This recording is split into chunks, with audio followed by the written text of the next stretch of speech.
കോമഡിയുടെ English അല്ലേ fun. അടുത്തത് comedy English ആണ്. കൂടെ നിന്ന് പുറകിന്ന് വെട്ടുന്നോ? മണ്ടത്തരം പറഞ്ഞ ഞാൻ അത് തുറന്നു പറയാം. അപ്പൊ കാണിച്ചു തരാം. സാറ്റലൈറ്റ് വാല്യുള്ള ഏക തലയാ. നമുക്ക് ഭയങ്കര ഫ്രീഡം തരുന്നു. പിന്നെ അത് പിന്നെ പയ്യെ പയ്യെ കൂടുതൽ എടുക്കാൻ തുടങ്ങി. അത് ചൂഷണം ചെയ്യാൻ തുടങ്ങി. അത് വെച്ച് വിൽപ്പന തുടങ്ങി. ഇടയ്ക്കൊക്കെ പറയും ഞാൻ മിന്നൽ മുല്ല ഡയറക്ടർ. ഓക്കെ സോറി, ക്ഷമിക്കണം. എന്ത് കളിച്ചാലും അടിപൊളിയാണ്. കൂടെ കളിക്കുന്നത് ഇവനും സുരേഷ് ചേട്ടനും അനീഷുമ മാത്രമുള്ള ഒരു അപവാദം. സുരേഷ് ചേട്ടൻ ഉണ്ടെന്ന് അറിഞ്ഞപ്പോഴാണ് ഡയറക്ടർ സിനിമയിലേക്ക് വന്നത്. അതിനുശേഷമാണ് ഞാൻ എഴുതാൻ തുടങ്ങിയത്. അവൻ പ്രൊഡ്യൂസറായിട്ട് കുറച്ച് കഷ്ടപ്പാടാണ്. ഈ പറയുന്ന പോലെ നേരത്തെ പറഞ്ഞായിരുന്നു, നമുക്ക് ജ്യൂസും തരില്ല, ചായ വെച്ചാൽ പോലും തരില്ല. എല്ലാവർക്കും കൂടെ ചേർത്ത് ഒരു ചായയൊക്കെ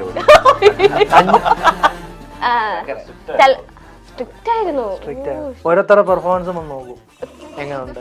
അതായിരിക്കും ബേസിലേട്ടനെ എല്ലാം കട്ട് ചെയ്ത് ഇങ്ങനെയൊക്കെ ആക്കുന്നത്. പെർഫോമൻസ് ചെക്ക് ചെയ്യൂലോ. ഞാനല്ല പറഞ്ഞത്. ഇത് 60കളും ഞാൻ 90കളുമാണ്. അതിന്റെ ഒരു വ്യത്യാസമുണ്ട്.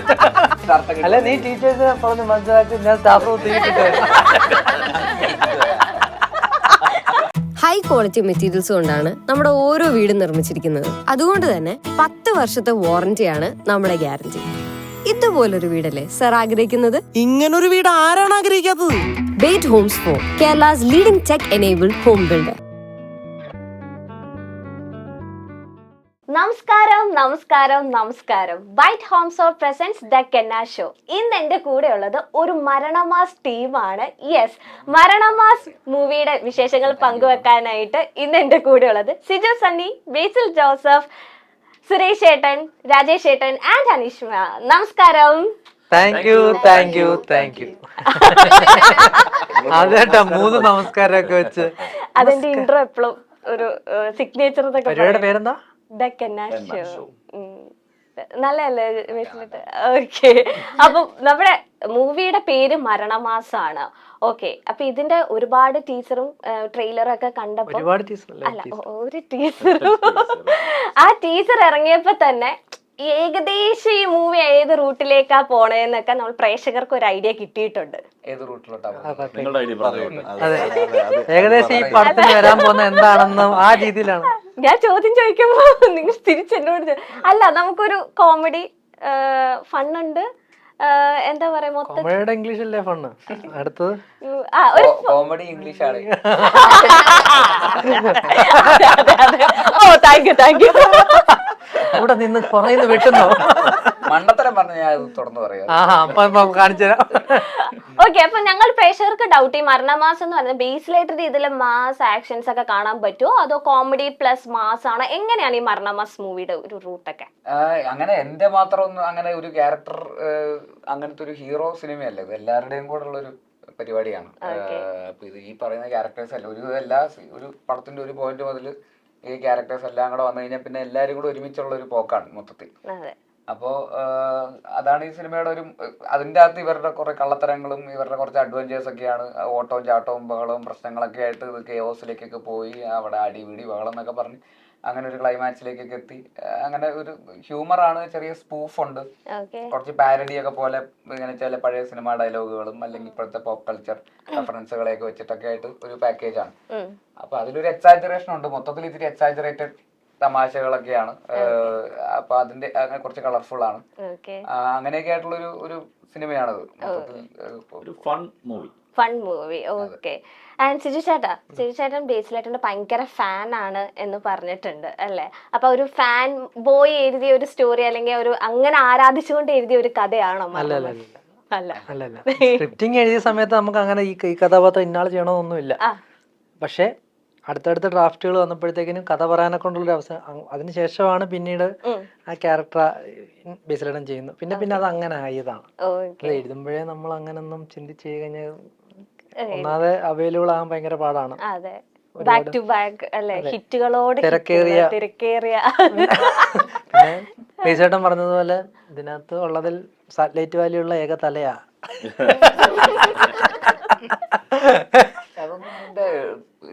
കഥയിലില്ല കേട്ടോ. അതാ അല്ല ശേഷം ഈ ഫാൻ ബോയ് ആകാൻ കാരണം എന്താണ്? ഞാൻ പറഞ്ഞില്ല, ഞാൻ ഒരു രോമാഞ്ചത്തിന് ശേഷം അങ്ങനെ കാരണമൊന്നുമില്ല. വേറൊരു പണിയുണ്ട്. രോമാഞ്ചത്തിന് ശേഷം ഞാൻ ഗുരുവായൂരാണ് എത്തുന്നത്. നമുക്ക് ഓൾറെഡി ജസ്റ്റ് അല്ലാതെ സിനിമയെ കണ്ട് മാത്രം പരിചയമുള്ളൂ. പക്ഷേ ഈശ്വരേട്ടൻ മറ്റേ നമുക്ക് ഭയങ്കര ഫ്രീഡം തരുന്നു. ഭയങ്കര നമുക്ക് അങ്ങനെ വന്നപ്പോഴത്തേക്കിന് അത് പിന്നെ പയ്യെ പയ്യെ കൂടുതൽ എടുക്കാൻ തുടങ്ങി. പിന്നെ ഞങ്ങളത് മുതലെടുത്ത് തലേ കയറി ഇരിക്കാൻ തുടങ്ങി. അത് ചൂഷണം ചെയ്യാൻ തുടങ്ങി. അത് വെച്ച് വിൽപ്പന തുടങ്ങി. ഇടയ്ക്കൊക്കെ അതൊരു സിനിമ വരെ ഇടയ്ക്കൊക്കെ പറയും ഞാൻ Minnal Murali director. Okay sorry ക്ഷമിക്കണം. ഇല്ല നമുക്കറിയാൻ പറ്റും. കൂടെ കുറെ കാലങ്ങളുണ്ട്, ഇപ്പൊ അറിയാൻ പറ്റും. ഈ ചേട്ടൻ കേറി വരുമ്പോ അറിയാൻ പറ്റും ഇന്നത്തെ മൂഡ് എന്താണ്, ഓക്കെ ആണോ, ഇന്ന് ഏത് ഡയലോഗ് അടിക്കണമെന്നൊക്കെ നമുക്ക് അറിയാൻ പറ്റും. കാരണം അത്രയ്ക്ക് കമ്പനിയായി. ഓക്കെ. ഇപ്പൊ മിന്നൽ മുരളിയുടെ കാര്യം പറഞ്ഞപ്പോഴാണ് അതിന്റെ അസോസിയേറ്റ് ഡയറക്ടറാണ് ശിവപ്രസാദ് ഏട്ടൻ അല്ലെ? അപ്പൊ ശിവപ്രസാദ് ഏട്ടനാണ് എന്താ ആശാൻ ശിഷ്യൻ ബന്ധം വെച്ച് ആശാനെയും കൊണ്ട് ഒരു ഡയറക്ഷൻ മൂവി എടുക്കുന്നു. ആ ഒരു എക്സ്പീരിയൻസ് എങ്ങനെ ഉണ്ടായിരുന്നു? എന്തോ ഒരു ദേഷ്യം ഉണ്ടായിരുന്നു സമയത്ത്. അതെ, ഡയറക്ടർ ആകുമ്പോ അതെ അത് ഇതിൽ നന്നായിട്ട് യൂസ് ചെയ്തിട്ടുണ്ട്. മൊത്തത്തിൽ ഓരോ സമയത്തും ഇതിന്റെ ടൈറ്റിൽ വരും angry young super star, naughty super star, balanced super star. പക്ഷെ അതിനകത്ത് റൊമാൻറ്റിക് മാത്രം ഇല്ല. റൊമാൻറ്റിക് മാത്രം ഇല്ല. അത് ഇനിയിപ്പോ പറഞ്ഞ സ്ഥിതിക്ക് ഇനിയിപ്പോ അവന്മാര് അതും കേൾക്കും. അതെന്താ ഇല്ലാത്തതെന്ന് പറഞ്ഞു സൂപ്പർ സ്റ്റാർ ഉണ്ടല്ലോ, അതപ്പോ അത് റൊമാൻറ്റിക് ആയിട്ട് ബന്ധപ്പെടും. അതെ അതെ. വഴി കൂടെ വരണവനും പോണവനും ഒക്കെ ഇത്രയും സൂപ്പർ സ്റ്റാർ പദവിയുള്ള ഒരു പടത്തിലൊരു അതെ, എല്ലാവർക്കും ഒരു ടാഗ് ലൈൻ അല്ലേ കിട്ടുള്ളൂ. പക്ഷെ ബേസിലായിട്ടിന് കൊറേ ഉണ്ടല്ലോ. പടത്തില് പക്ഷെ ഒരു 5 എണ്ണം അതേപോലെ ഒരു പടത്തില് കുത്തി കുത്തി കുത്തി കൊല്ലുക. ഒരു പടത്തില് ഒരു ആർട്ടിസ്റ്റിന് ഒരു ഇൻട്രോ കാണും. നമ്മുടെ പടത്തില് 3-4 മാസം ഇൻട്രോ സെറ്റ് ചെയ്ത് വെച്ചേക്കുന്നത്. എല്ലാം സത്യം ഞങ്ങൾ തിയേറ്ററിൽ ഇരിക്കുമ്പോ ഒരു മരണമാസം പോലെ ഇരിക്കേണ്ടി വരും അല്ലേ? ഭയങ്കര മരിച്ചിരിക്കായിരുന്നാണ്. ഒന്നുമില്ല, പൊക്കിട്ട് നേരെ താഴോട്ടിടാനാ. നേരെ ഇന്റർവ്യൂ കാണിച്ചിട്ട് അടുത്ത സീൻ തല്ലുകൊള്ളുന്ന. അതെനിക്ക് തോന്നി പോസ്റ്റർ കണ്ടപ്പോ ഒരു ബഹളി ചെക്കൻ അല്ലേ, ചുമ്മാ എല്ലാ കാര്യത്തിലും ഇടപെട്ട് അടിമേടിക്കുക. അതെ, അതായിരുന്നു ഉപേക്ഷിച്ചത്. ഞാൻ കുറച്ചും കൂടെ അതാണ് ഫാൻ ബോയ്. അവന്റെയൊക്കെ ഫാൻ സർവീസ്. അല്ലല്ല, ഞാൻ എപ്പോഴും പറയും ബേസിലേട്ടാ നമുക്ക് കാണണമെന്ന ചില ക്യാരക്ടറുണ്ടോ, ബേസിലേട്ടൻ ഇങ്ങനെ സംഭവിച്ചതൊക്കെ കൊള്ളായിരിക്കും. അതിൽപ്പെട്ട ഒരു ക്യാരക്ടറാണിത്. അല്ല, പൊന്മാനകത്ത് വേറെ പരിപാടി നമുക്ക് ഭയങ്കര, പിന്നെ സൂക്ഷ്മദർശിനിക്കകത്ത് വില്ലൻ ചെയ്തു. ഈ റീസെന്റ് വന്നപ്പം അത് മാറി മാറി വേറെ പരിപാടികൾ. അപ്പൊ വന്നാ പിന്നെ ഒരു വ്യാളിയും കൂടി ഇരിക്കട്ടെ. ഇനി ഞങ്ങള് പ്രേക്ഷകർക്ക്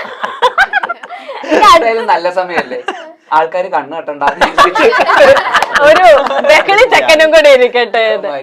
ഇനി അടുത്ത പ്രേക്ഷകർക്ക് ഇങ്ങനെ മാസ് കാണണം. ബേസിലേട്ടൻ 10 പേര് ഇടിക്കുന്നതും അടിക്കുന്നതൊക്കെയാണ് ഞങ്ങൾക്ക് കാണേണ്ടത്. അതിന് വേറെ ഏതെങ്കിലും ഫാൻ ബോയ് എഴുതട്ടെ അങ്ങനത്തെ. ഉറപ്പായിട്ടും ഞാൻ തന്നെ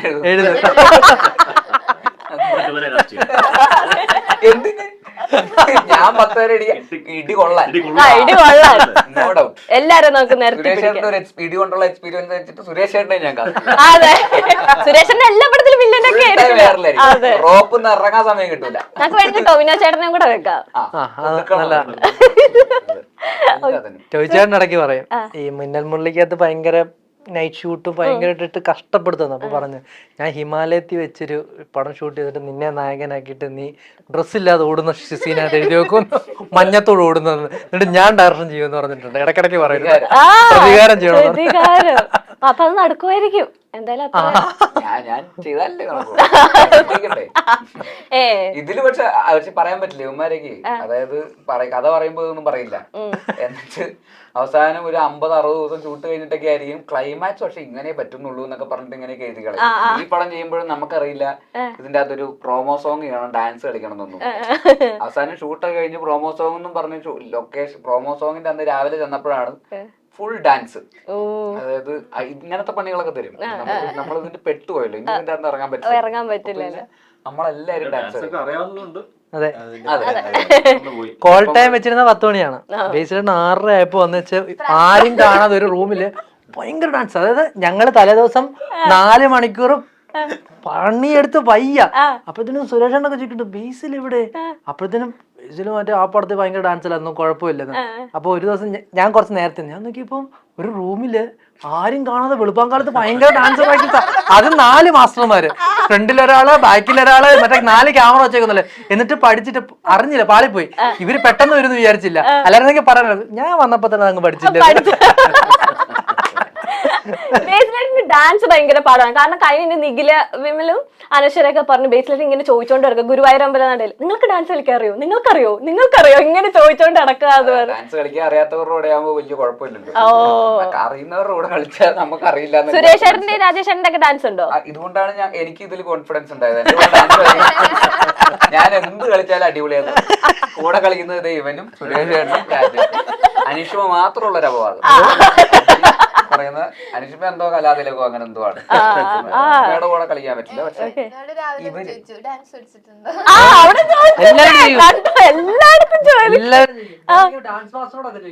പരിചയമില്ല, ഡാൻസ് അറിയാവോ?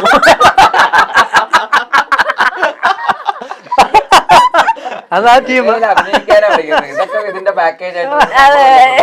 ഈ സിജു ചേട്ടൻ നമ്മൾ നേരത്തെ നസ്രിയുടെ നമ്മുടെ ഇന്റർവ്യൂവിൽ ഞാൻ നസ്രിയ ചേച്ചിയുടെ ബിഗ് ഫാനാന്ന് പറഞ്ഞിട്ട് ഇരുത്തി താഴ്ത്തു വരുന്നത്, അതുപോലെ ഫാൻ ബോയ് എന്ന് പറഞ്ഞിട്ട്. അല്ലല്ല അങ്ങനെ അവന്റെ ഫാൻ ബോയ്. സുരേഷ് ചേട്ടന്റെ മറ്റേ പണ്ടത്തെ ആ മ്യൂസിക് ഇല്ല, ഇപ്പൊ ബേസിലേട്ടൻ പാടി വന്നപ്പോ കൺവിൻസിങ് സ്റ്റാർ വന്നപ്പോ സുരേഷ് ചേട്ടനെ ഞങ്ങൾക്ക് കാണാനും പറ്റിയിട്ടില്ല, എനിക്കും കിട്ടിയിട്ടില്ല സംസാരിക്കാനായിട്ട്. അപ്പൊ ഈ മൂവിയിലേക്ക് വരുന്നത് ഏറ്റവും കൂടുതൽ കൺവിൻസ് ചെയ്തത് ആരാണ്? സബ്ജക്റ്റും ഡയറക്ടറും റൈറ്ററും പ്രൊഡ്യൂസറും. മുമ്പ് ഒരു ഇന്റർവ്യൂല് പറഞ്ഞതാണ്, ഒന്നുകൂടെ പറയാം. ഈ സിനിമ ഉണ്ടാകുന്നതിന് മുമ്പ് ആദ്യ സിനിമയിലൊന്നും സുരേഷ് ചേട്ടനാണ്. സുരേഷ് ചേട്ടൻ ഉണ്ടെന്ന് അറിഞ്ഞപ്പോഴാണ് ഡയറക്ടർ സിനിമയിലേക്ക് വന്നത്. അതിനുശേഷമാണ് ഞാൻ എഴുതാൻ തുടങ്ങിയത്. ഡയറക്ടർ അടക്കം കൺവിൻസ്ഡ് ആയി.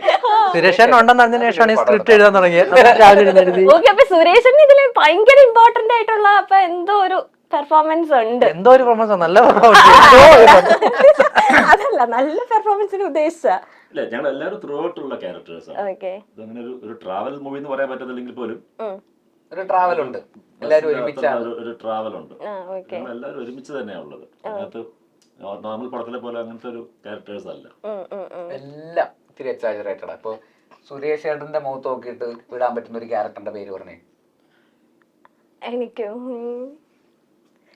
ഇപ്പൊ ഇറങ്ങിയ ഏതെങ്കിലും മൂവിയുടെ എന്തെങ്കിലും പറഞ്ഞാൽ മതി. സുരേഷ് ചേട്ടന്റെ എന്ത് പേരിടും ഇയാൾക്ക്? എനിക്ക് ഇഷ്ടമുള്ള പേരിടാം. ഇഷ്ടമുള്ള ഒരു പേര് സുരേഷ് ചേട്ടൻ ഇടാൻ പറ്റിയൊരു അജിത് കുമാർ. എനിക്കെന്താ ഈ സിനിമയിലെ ഒരു ജിക്കു. ജിക്കു കണ്ടോ, ഞാന് നല്ല ജിക്കു. ഓ അതൊട്ടും ചേരില്ല, അത് രാജേഷ് ചേട്ടന് ചേരും കേട്ടോ. രാജേഷ് ചേട്ടന്റെ പേര് SK. ഇത് ലൂക്ക്. പടം കണ്ടു കഴിയുമ്പോ ആ പേര് മാച്ച് ആവും. അതെ, ഏറ്റവും കുറച്ച് വൃത്തിയും സ്റ്റാൻഡേർഡ് ആയിട്ടുള്ള പേര് ഇവനാ, അരവിന്ദൻ. അനിഷ്മയുടെ ജെസ്സി. നല്ല പേരാട്ടോ. ഓക്കെ. പിന്നെ അജയ് രാമചന്ദ്രൻ ഉണ്ട്, ബാബു ആന്റണി. അജയ് രാമചന്ദ്രൻ DYSP. സുരേഷ് ചേട്ടന്റെ മറ്റേ ട്രെയിലർ കണ്ടപ്പോ പെണ്ണ് കാണാൻ ആലോചിച്ചില്ലേ, പാസ്പോർട്ട് സൈസ് ഫോട്ടോ.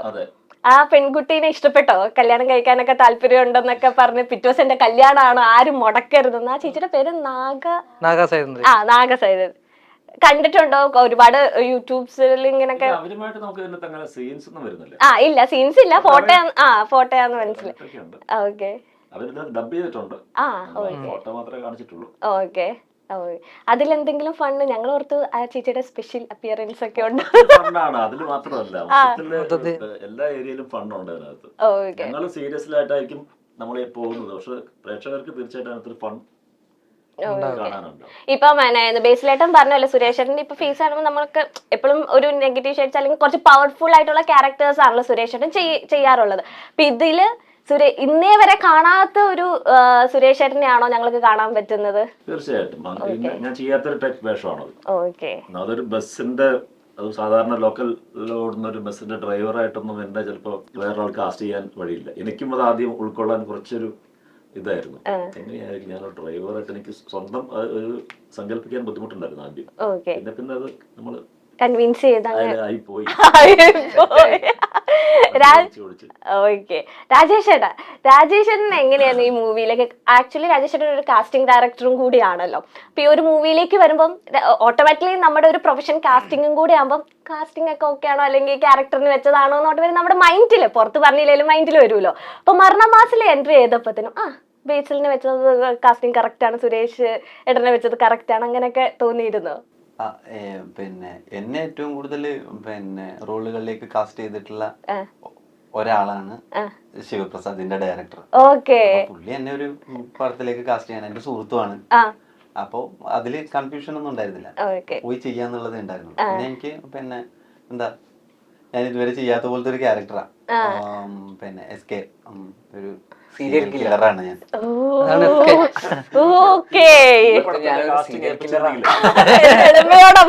അല്ല, ഈ പടത്തിന്റെ കാസ്റ്റിംഗ് ജോലി ഏൽപ്പിച്ചിരുന്നെങ്കിൽ എന്താ ഈ വേഷത്തിന് കാസ്റ്റ് ചെയ്യായിരുന്നോ?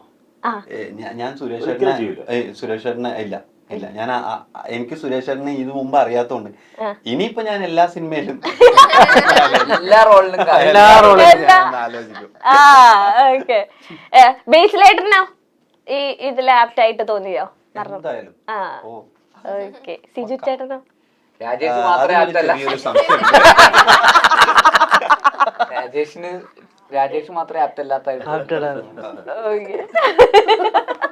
ആൻഡ് അനീഷ്മേനെ ഞാൻ ഇപ്പൊ കാണുമ്പോഴാണ്, നേരത്തെ അയാം കാതലിന്റെ ഇന്റർവ്യൂ വെക്കുമ്പോ ഭയങ്കര സൈലന്റ് ആയിരുന്നു. നമുക്ക് പറയിപ്പിച്ചെടുക്കാൻ തന്നെ ഭയങ്കര പാടായിരുന്നു, ഭയങ്കര ലോ വോയിസ്. ഞാൻ ഇങ്ങനെ കുറെ പ്രാവശ്യം റിപ്പീറ്റഡ് എന്താ പറഞ്ഞത് അത്രയും. പക്ഷെ ഈ ഒരു ടീമിന്റെ ഒപ്പം വന്നപ്പം കുറച്ച് ഒന്ന് നല്ല ആക്റ്റീവ് ആയ പോലെ എനിക്ക് തോന്നി. നല്ല സ്ഥലത്താണ്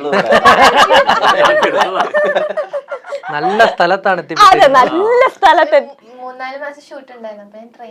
ട്രെയിൻഡായി. ആരാ ഏറ്റവും കൂടുതൽ ട്രെയിനിങ് തന്നത്? എന്തായാലും ഇങ്ങനെ പഠിപ്പിച്ചു.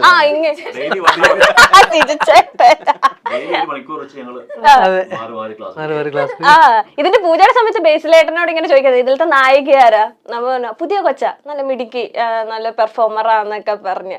അത് ആഫ്റ്റർ ആക്ട് അപ്പൊ കണ്ട് പരിചയമല്ലേ ഉള്ളൂ. ആഫ്റ്റർ ഇതിന്റെ ഒരുമിച്ച് അഭിനയിച്ചതിന് ശേഷം എന്ത് തോന്നി? മാറ്റി പറയാൻ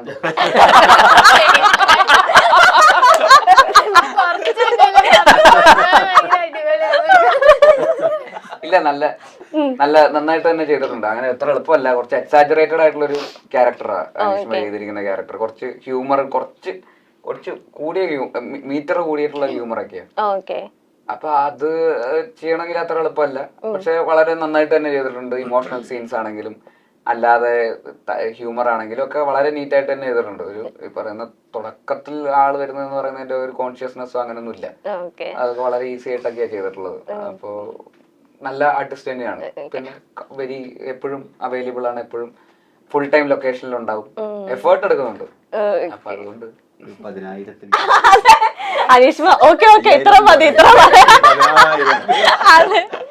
ചേട്ടാ, ഈ മരണമാസം എന്നുള്ളത് മുന്നേ ആരും കൊണ്ടുവന്നു അറിയത്തില്ല, പക്ഷെ നമ്മുടെ മലയാളികളുടെ ഇടയിൽ ഭയങ്കര കോമൺ ആക്കിയ ഒരു വ്യക്തിയാണ് ഈ വേർഡ്. അതാരാന്നറിയോ? മരണമാസം ആദ്യമായിട്ട് ഒരു മലയാളം പടത്തില് ഒരു വടക്കൻ സെൽഫിയില് അജുചേട്ടനാണ് പറയുന്നത് ഈ മരണമാസ് എന്നുള്ളത്. അനീഷ്മ ഭയങ്കര ബ്രേവ് ഗേൾ ആണ്. അത് കേട്ടിട്ടുണ്ടല്ലേ? അപ്പൊ അതിന്ന് പെട്ടെന്നൊരു ആ നെയിംസ് അപ്പൊ സ്ട്രൈക്ക് ചെയ്തിട്ട് അങ്ങനെ വന്നാണോ? അല്ല, മൂവി എല്ലാം കൂടെ ഈ ടൈറ്റിലിന് നമ്മുടെ പടമായിട്ട് ഭയങ്കര ബന്ധമുണ്ട്. ഓക്കെ. ആദ്യം നമ്മൾ വെച്ചിരുന്ന കൊലമാസം എന്നായിരുന്നു. അതും അജുചേട്ടനാണല്ലോ. പക്ഷെ കൊലമാസ് ഓൾറെഡി ഒരു പടം വന്നിട്ടുണ്ട്. അപ്പം കൊലമാസം നമ്മൾ നോക്കിയപ്പോ അങ്ങനെ ഒരെണ്ണം ഉണ്ട്. പിന്നാണ് മരണമാസം. മരണമാസം എന്ന് വെച്ചാൽ നിങ്ങൾ ഉദ്ദേശിക്കുന്ന മീനിങ് അല്ല അതിന്റെ മീനിങ്. നിങ്ങൾ മരണമാസം എന്ന് വെച്ചാൽ മറ്റേ മാസ് ഭയങ്കര പരിപാടി. പിന്നെന്താണ് മരണമാസത്തിന്റെ അർത്ഥം? ട്രെയിലർ കണ്ടപ്പോ എനിക്ക് ഏകദേശം മനസ്സിലായി. മരണമാസത്തിന്റെ മറ്റൊരു അർത്ഥം എന്താ? മരണം ഞാൻ പറഞ്ഞില്ലേ, ബഹിലി ചക്കനി എന്തും കാണിച്ചിട്ട് മാസ് ഇങ്ങനെ നടക്കുന്നത്. അതല്ലേ? അതല്ല, അത് ആ വേടിനെ പിരിച്ചു കഴിഞ്ഞാൽ നിങ്ങൾക്ക് കിട്ടും. അതാണ് അതിന്റെ അർത്ഥം. അത്രേ ഉള്ളൂ. ഓക്കെ. അപ്പം അങ്ങനെ മരണവുമായിട്ട് ബന്ധപ്പെട്ടിട്ടുള്ള ഒരു മാസ്. അതാണ് ഈ പോസ്റ്റിന്റെ അടിയിൽ ഒരാളുടെ കൈ ഇങ്ങനെ കിടക്കുന്നത്. ഉറങ്ങാൻ കിടക്കുന്നതല്ലല്ലോ. മനസ്സിലായി, ഉറങ്ങാൻ കിടക്കുന്നതല്ലാന്ന് മനസ്സിലായി. ഇതും ഈ പഴവും തമ്മിൽ എന്താണ്? കാരണം മറ്റേ ഏത്തപ്പഴമല്ല, അത് ചെറിയ പഴം. നൊമ്പരപ്പൂവൻ നമ്മുടെ ഇതിനകത്തുണ്ടല്ലോ സിവിക്കിനകത്ത് പറയുന്നുണ്ട് നൊമ്പരപ്പൂവൻ എന്നാണ് ഈ പഴത്തിന്റെ പേര്. Okay. നമ്മൾ ഇൻട്രൊഡ്യൂസ് ചെയ്യുന്ന പുതിയൊരു ക്യാരക്ടറാണ് നൊമ്പരപ്പൂവൻ. പുതിയൊരു പഴം. പുതിയൊരു പഴം നൊമ്പരപ്പൂവൻ ശരിക്കും ഇതിന്റെ പേര് പാലംകുടം എന്താ? അല്ല, നൊമ്പരപ്പൂവൻ എന്ന് പറഞ്ഞ പഴം. അത് ഇപ്പൊ അങ്ങനെ വന്നിട്ടാണ് നമ്മൾ തന്നെ ഉണ്ടാക്കിയതാണ്. ഓക്കെ. പാളന്തോളം, പൂവമ്പഴം, ഞാലിപ്പൂവൻ നമ്മൾ ഉണ്ടാക്കിയാണ് നൊമ്പരപ്പൂവൻ. റൈറ്റ്സ് കൊടുത്തിട്ടില്ല. റൈറ്റ്സ് കൊടുത്തിട്ടില്ല. നൊമ്പരപ്പൂ എന്ന് വെച്ചാൽ വിഷമമുള്ള നൊമ്പരം. അങ്ങനെ ഒരു സങ്കടം വരുമ്പോ ആ പഴം കഴിച്ചിട്ടുണ്ടെങ്കിൽ സന്തോഷം വരും. അതെ, അതൊക്കെ നിങ്ങൾ എന്തെങ്കിലും വരുമ്പോ കഴിച്ചെങ്കിൽ ഇതൊക്കെ എവിടെ നിന്നുണ്ടാക്കി? നൊമ്പരപ്പൂവനോ? അല്ല ഞാൻ ഓക്കെ, നൊമ്പരപ്പൂവൻ എന്ന് പറയുന്ന പഴമായിട്ട് ഇതിന്റെ അകത്ത് മരണത്തിനൊക്കെ ഒരു ബന്ധമുണ്ട്. അങ്ങനെ അത് ടൈറ്റിൽ അപ്പൊ മരണം മാസ് പഴത്തിൽ കോറി വെച്ചിരിക്കുന്നു. ബാക്കി സിനിമ കാണും പറയാം. ബാക്കി ആൻഡ് ടൊവിനോ ആൻഡ് ബേസിലേട്ടൻ ആ ഒരു പ്രൊഡക്ഷൻ കോംബോ ഇനിയും ഞങ്ങൾക്ക് പ്രതീക്ഷിക്കാമോ? അതൊരു ഹിറ്റ് ആവും ഈ മരണമാസം? ഇങ്ങനെയാണ് പോകുന്നതെങ്കിൽ ഇതുപോലെയാണ് പോകുന്നതെങ്കിൽ അവൻ പ്രൊഡ്യൂസറായിട്ട് കുറച്ച് കഷ്ടപ്പാടാണ്. ഈ പറയുന്ന പോലെ നേരത്തെ പറഞ്ഞായിരുന്നു, നമുക്ക് ജ്യൂസ് ഒന്നും തരില്ല, ചായ വെച്ചാൽ പോലും തരില്ല. എല്ലാവർക്കും കൂടെ ചേർത്ത് ഒരു ചായയൊക്കെ കൂടി 5 സ്ട്രോ ഇട്ട് വരുമോ? 1/2 കിലോയുടെ ചായപ്പൊടി കൊടുത്തിട്ട് പറയും ഒരു മാസത്തെ. എല്ലാവർക്കും ഒരു 5 ചായ. കേക്കണ്ട. സുരേഷേട്ടനോടൊക്കെ പറഞ്ഞ് പൊതി കെട്ടിക്കിട്ട് വരാൻ. വീടെടുത്തല്ലേ, പൊതി കെട്ടിട്ട് എന്തിനാ ഇവിടുന്ന് കഴിക്കും? സ്വന്തം ബാറ്റൊക്കെ ഇട്ടിട്ടാണ് കോസ്റ്റ്യൂമും ഇല്ലായിരുന്നു അപ്പൊ? സ്ട്രിക്റ്റ് ആയിരുന്നു. ഓരോരുത്തരുടെ പെർഫോമൻസ് ഒന്ന് നോക്കും എങ്ങനെയുണ്ട്. അതായിരിക്കും ബേസിലേട്ടന് എല്ലാം കട്ട് ചെയ്ത് ഇങ്ങനെയൊക്കെ ആക്കുന്നത്. പെർഫോമൻസ് ചെക്ക് ചെയ്യൂലോ? ഞാനല്ല പറഞ്ഞത്. ഷോയിന്റെ പേരെന്താന്ന് പറഞ്ഞ പന്ന ഷോ.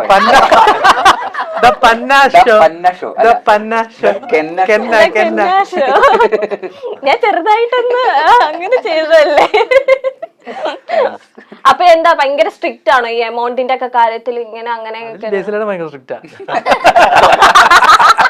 അതെ, അത് കമന്റ് ഇട്ടല്ലോ, ബാക്കി പൈസ അക്കൗണ്ടിലേക്ക് ഇടാൻ പറയാട്ട് ഇട്ടോ, മൊത്തം ഇട്ടോ. എനിക്കൊന്ന് പടം വിജയിക്കില്ലെന്ന് നോക്കിയിട്ടായിരിക്കും ഫുള്ള് ട്രാൻസ്ഫർ ചെയ്യുള്ളൂ. കൂട്ടുകാരായതുകൊണ്ടേ കാശ് കടം കൊടുത്താൽ തിരിച്ചു തരാൻ വലിയ പാടാ. സുരേഷ് ഇപ്പൊ ഈ ടൊവിനോ ചേട്ടൻ ഇങ്ങനെ ജ്യൂസ് ചെയ്ത് ചുമ്മാ തമാശക്കാണെങ്കിൽ സുരേഷ് ചേട്ടൻ ഇങ്ങനെ ഒരു 40 ഇഡ്ഡലിയൊക്കെ ഇങ്ങനെ കഴിക്കും എന്ന് പണ്ട് ഒരു കാലത്ത് കഴിക്കും എന്നൊക്കെ ഇങ്ങനെ കേട്ടിട്ടുണ്ട്. ഇപ്പോഴെങ്ങനെയാണ് ഫുഡ്? ഇപ്പൊ ഡൈക്കോൺ നമ്മള് ഷൂട്ടൊക്കെ കഴിഞ്ഞ അവിടെ മറ്റേ കടയിൽ മത്സരമല്ലേ? അത് ഇഡലി തീറ്റി മത്സരം നടത്തിയിട്ടുണ്ട്. നമ്മുടെ പേജിലുണ്ട്, അത് ഭരണമാസ പേജിലുണ്ട്. എല്ലാരും നിരം നിന്നിട്ട് ഇഡലി തീറ്റി മത്സരം നടത്തുന്നത്. സുരേഷിനെ ഏറ്റവും ഇഷ്ടം ഇഡലിയാന്ന് അറിഞ്ഞോണ്ടാണ്. ഷൂട്ട് കഴിയുന്ന രാവിലെ ഒരു 6 മണി ഒക്കെ ആയിരിക്കും. ആ സമയത്ത് ഓപ്പൺ ചെയ്തിട്ടുള്ള ഒരു ചെറിയ ചായക്കട ഉണ്ടോ, ഇഡ്ഡലി മാത്രമേ ഉള്ളൂ അവിടെ. ഇവരൊക്കെ സ്ഥിരം സിജുവും ഡയറക്ടറൊക്കെ സ്ഥിരം പോയി കഴിക്കാറുണ്ടായിരുന്നു. ഒരു ദിവസം ഞാനും ബേസിലൂടെ പോയി കഴിച്ചു. അങ്ങനെ ഒരു മത്സരം തുടങ്ങി. എന്നാലും അന്നൊക്കെ 5-6 ഇഡ്ഡലി വരും. 5ഒന്നല്ല 18 18 18 20 കഴിച്ചു. ഇഡ്ഡലിയായോട് നിങ്ങൾ കണക്കറിയാതെ രാത്രി ഷൂട്ടിന്റെ ഒക്കെ ക്ഷീണം ഉണ്ടാവുമല്ലോ. കഴിച്ചിരുന്ന ഒരു കാലൊക്കെ ഉണ്ടായിരുന്നു, നല്ലപോലെ കഴിക്കുന്നത്. ബേസിലേട്ടൻ എത്രണ്ണം കഴിച്ചു? ഞാൻ വളരെ കുറച്ചേ കഴിച്ചിട്ടുള്ളൂ. 25 അതെ, 25 അത്രയൊക്കെ ഉള്ളൂ. രാവിലെ 6 മണിക്ക് എത്ര പറ്റത്തുള്ളൂ? രാജേശ്വരന്റെ ഒരു അല്ല ഇഡ്ഡലിയല്ലോ. രാജേശ്വരൻ കണ്ടിട്ട് എനിക്ക് അങ്ങനെ പോലും ചോദിക്കാൻ തോന്നുന്നില്ല, പാവം. സുനിത വില്യംസിന്റെ ബീട്രൂട്ട് ഹൽവയാണ് ഇഷ്ടം, അതുപോലെയാണ് രാജേഷ് ചേട്ടന്റെ. ഫുഡിന്റെ അടുത്ത് കൺട്രോൾ ഒന്നും അല്ലല്ലോ. എന്നിട്ട് ഇതുണ്ടോ നല്ല അല്ലേ, ബോഡിയൊക്കെ നല്ല ഇതുപോലെ വെക്കുന്നു. ബേസിലേട്ടനൊക്കെ എന്തോരം കഷ്ടപ്പെട്ടിട്ടാലേ ഇങ്ങനെയൊക്കെ ഒന്ന് മെയിൻറ്റെയിൻ ചെയ്ത് ഇങ്ങനെ ഇരിക്കണല്ലേ. അതെ, ഇനി എന്നെ ട്രോളാ ഒന്നും ഇല്ലാത്തോണ്ട് എനിക്ക് ധൈര്യമായിട്ട് ഇനി ഇവരെ ട്രോളാലോ. രാജേഷിന്റെ കല്യാണം കഴിഞ്ഞിട്ട് ഇപ്പൊ കുറച്ച് നാളല്ലേ ആയിട്ടുള്ളൂ. അപ്പൊ എങ്ങനെയുണ്ട് ആഫ്റ്റർ മാരേജ് ഒക്കെ? എങ്ങനെയുണ്ട്? നല്ലതാണ്. പുള്ളിയെ കണ്ണ് പൊന്നോമന പോലെ നോക്കുക അവിടെ ഇരുന്നിട്ട്. നീ കണ്ണ് വെട്ടിച്ചിട്ട് ഇങ്ങനെ നോക്കി.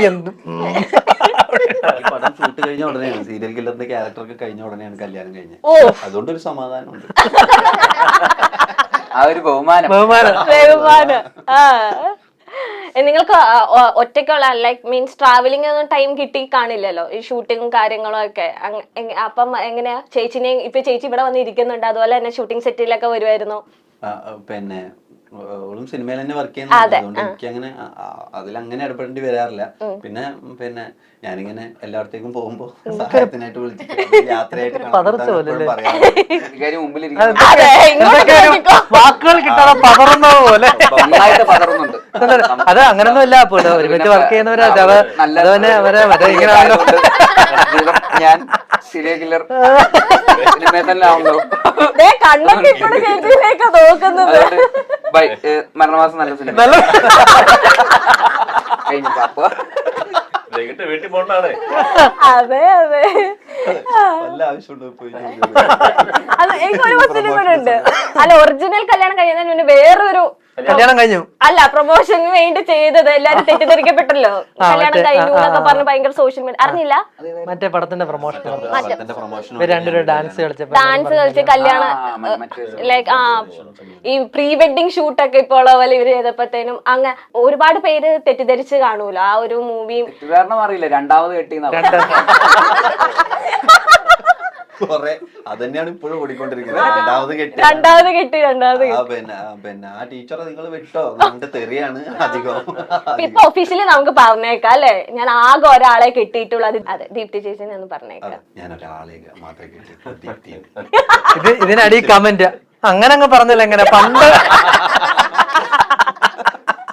പഴയ കഥയൊക്കെ വരും, എക്സൊക്കെ വിശ്വസിച്ചു. ആക്ച്വലി ഇപ്പൊ ചിത്രയുടെയും കല്യാണം കഴിഞ്ഞു, അതുകൊണ്ട് ഒന്ന് രക്ഷപ്പെട്ടു. ചെറിയൊരു സമാധാനം. പക്ഷെ ചേച്ചിയുടെ അടിയിലും കമന്റ് ഉണ്ട്, നിങ്ങൾ രണ്ടുപേരും വേറെ വേറെ പോയി കേട്ടോ ചോദിച്ചാ. ഇപ്പം ഇതിൽ പറഞ്ഞു എല്ലാരും കുറച്ച് മീറ്റർ പിടിച്ചാണ് ഈ മൂവിയിൽ ആക്ട് ചെയ്തേക്കുന്നത്. ഇപ്പൊ കുറച്ചു നാൾ മുന്നേ ഒരു മൂവി ഇറങ്ങിയപ്പം അതും ഒരു മീറ്റർ പിടിച്ച് വേറെ ഒരു മെത്തേഡ് ഓഫ് ആക്ടിങ് ആയിരുന്നു അവര് പൈങ്കിളി എന്ന മൂവി.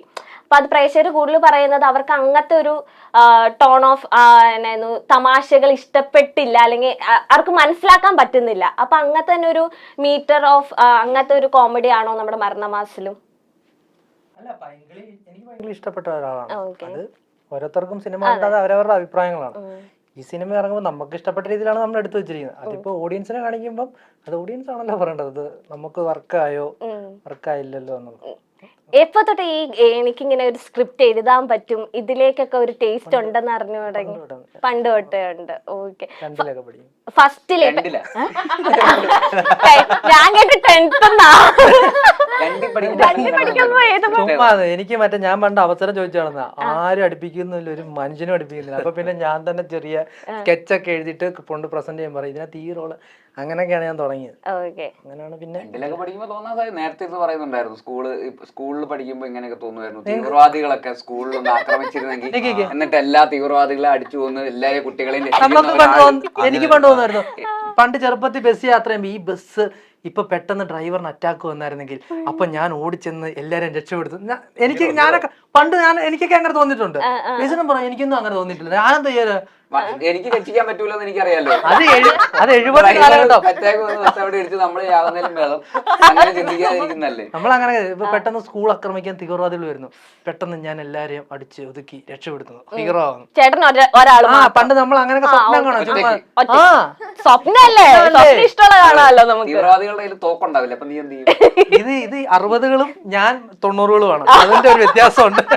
90കളിലാണെങ്കിൽ തീവ്രവാദികൾക്കെതിരെ നിനക്ക് ആയുധം. അല്ല, നമ്മള് ഹലോ, ഞാൻ 4ത്തെ കാര്യം പറയുന്നത്. അപ്പൊ നമ്മൾ ഓരോന്നിങ്ങനെ ആലോചിക്കുമല്ലേ. എന്നാലും ആലോചിക്കുന്ന ഒരു ലോജിക്ക് വേണ്ടേ? 4ാം ക്ലാസ് എനിക്ക് ലോജിക്കില്ല. 4ാം ക്ലാസ്സിലാണെങ്കിലും നീ തീവ്രവാദികൾ സ്കൂളിനെ രക്ഷിക്കുന്നത് പഠിക്കാൻ വേണ്ടിയാണ്.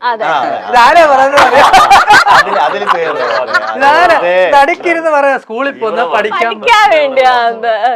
ഇതിലേ നമുക്കിപ്പോ ടൈം ഇപ്പൊ തീരെ സുരേഷ് ചേട്ടന് പെട്ടെന്ന് പോകുന്നുണ്ട്. ഒരു ലാസ്റ്റ് ഒരു ചെറിയൊരു സെഗ്മെന്റ് ആണ്, വളരെ ഈസിയാണ്, ബേസിലേട്ടൻ തന്നെ കൈകാര്യം ചെയ്യേണ്ട വരും. എന്ന് വെച്ചിട്ടുണ്ടെങ്കിൽ സ്റ്റാഫ് റൂം കത്തിച്ചൊരു ചെറിയൊരു ബൈറ്റ് ഇറങ്ങിയല്ലോ. അപ്പൊ എന്ന് വെച്ചിട്ടുണ്ടെങ്കിൽ ഭയങ്കര തള്ളലും അല്ലെ, ഭയങ്കര കൂളായിട്ട് ഇങ്ങനെ സ്റ്റാഫ് റൂം കത്തിച്ചു, ഇങ്ങനെ ക്ലാസ് 2 ദിവസം പൂട്ടിയിട്ടു, അങ്ങനത്തെ ഒരു മാനറിസം ആണ് ആ ക്യാരക്ടർ അല്ലെ, മരണമാസിലത്തെ ക്യാരക്ടർ. അപ്പൊ ആ ക്യാരക്ടർ പിടിച്ചോണ്ട് റിയൽ ലൈഫില് മരണമാസിലെ ബേസിലേട്ടൻ ചെയ്ത ക്യാരക്ടറായിട്ട് ഞാൻ ഓരോരുത്തരുടെ പേര് പറയും, അവരെങ്ങനെയായിരിക്കും ഈ മരണമാസിലെ ക്യാരക്ടറായിട്ട് ആക്ട് ചെയ്യുന്നതെന്ന്. മനസ്സിലായോ? മനസ്സിലായി. ആ, ഓക്കെ. അപ്പൊ ഞാൻ ആദ്യം പറയാൻ പോകുന്ന പേര് ടൊവിനോ തോമസ്. ഫുഡൊക്കെ കഴിച്ച് വയറൊക്കെ ഉറക്കമൊക്കെ തൂങ്ങി നിൽക്കുമ്പോഴാണ് ടൊവിനോ തോമസ് ആയിട്ട് ഞാൻ എന്ത് ചെയ്യണം എന്നാ പറയുന്നത്? മരണമാസിലെ പോലെ പഴയ കഥ പറയണോ? പഴയല്ല, എന്ത് ആക്ട് ചെയ്താ വെച്ചാൽ മതി, എന്ത് വേണമെങ്കിലും സിറ്റുവേഷൻ, ഒരു തള്ളല് പോലെ. ടൊവിനോ ചേട്ടനാണ് ബേസിലേട്ടൻ. ഓക്കെ, തല്ലിക്കോ? പിന്നീട് ടൊവിനോ തോമസ് ഇവിടെ ഇല്ലാത്തോണ്ട് ടൊവിനോ മോശമല്ലേ? ഒരാളെ പറ്റി അങ്ങനെ പറയാൻ പാടില്ല. അങ്ങനത്തെ ഒരു സാധനം മാത്രമല്ല ഞങ്ങളുടെ പ്രൊഡ്യൂസർ പരദൂഷണത്തിന്റെ പ്രൊഡ്യൂസറെ കുറിച്ച് അങ്ങനെ അങ്ങനെയല്ല ഞാൻ ആ പ്രൊഡ്യൂസർ ഉണ്ടോ നിങ്ങൾ പോലും ഇവിടെ ഇങ്ങനെ അത് ഇവിടെ ഉള്ള ആളുടെ ഇവിടെ റൗണ്ടുകൾ നമ്മളിവിടെ അല്ല ഇവിടെ ഉള്ള ആള്, ഇവിടെ ഉള്ള സുരേഷ് ചേട്ടൻ ആള് നല്ലൊരു ആക്ടറാണ്. തള്ളി പറ അങ്ങ്. സുരേഷ് ചേട്ടനായിട്ട് ആക്ട് ചെയ്യും അമർനാഥ്. അനുകരിക്കാൻ പറ്റാത്തൊരു തിരുത്തിക്കൊണ്ടാണ് നമ്മള് അതെങ്ങനെയാ കളിയൊക്കെ? അതെന്തോ അത് കൂടെ ഉള്ള ഒരാളെ കൂടെ നമ്മുടെ കൂടെ നിൽക്കുന്ന ഒരാള് അല്ലെങ്കിൽ പിന്നെ നീ വെള്ള ഷർട്ട് ഒക്കെ അല്ലെ നീ ടീച്ചേഴ്സിനെ പറഞ്ഞ് മനസ്സിലാക്കി, ഞാൻ സ്റ്റാഫ് റൂം തീയിട്ടിട്ട്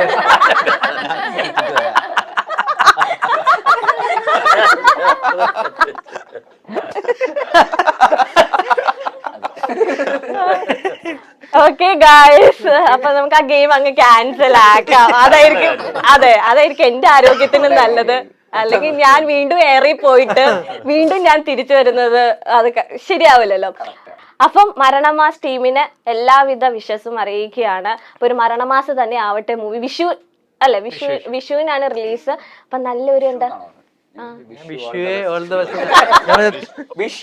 വിഷുവിനാണല്ലേ? വിഷുവിനാണ് റിലീസ്. അപ്പം എന്താ പറയാ, നല്ല വെട്ടിത്തിളങ്ങട്ടെ. വിഷുവില് നമ്മള് കൊറേ പടക്കങ്ങളൊക്കെ പൊട്ടിക്കുന്ന പോലെ. ഇത് എങ്ങോട്ടായി പോകുന്നത്? വിഷുവിന് കൊറേ പടക്കങ്ങൾ പൊട്ടുന്നത് അല്ല, നമുക്ക് ഹാപ്പിനെസ്, ജോയ്, അതാണ് ഞാൻ ഉദ്ദേശിച്ചത്.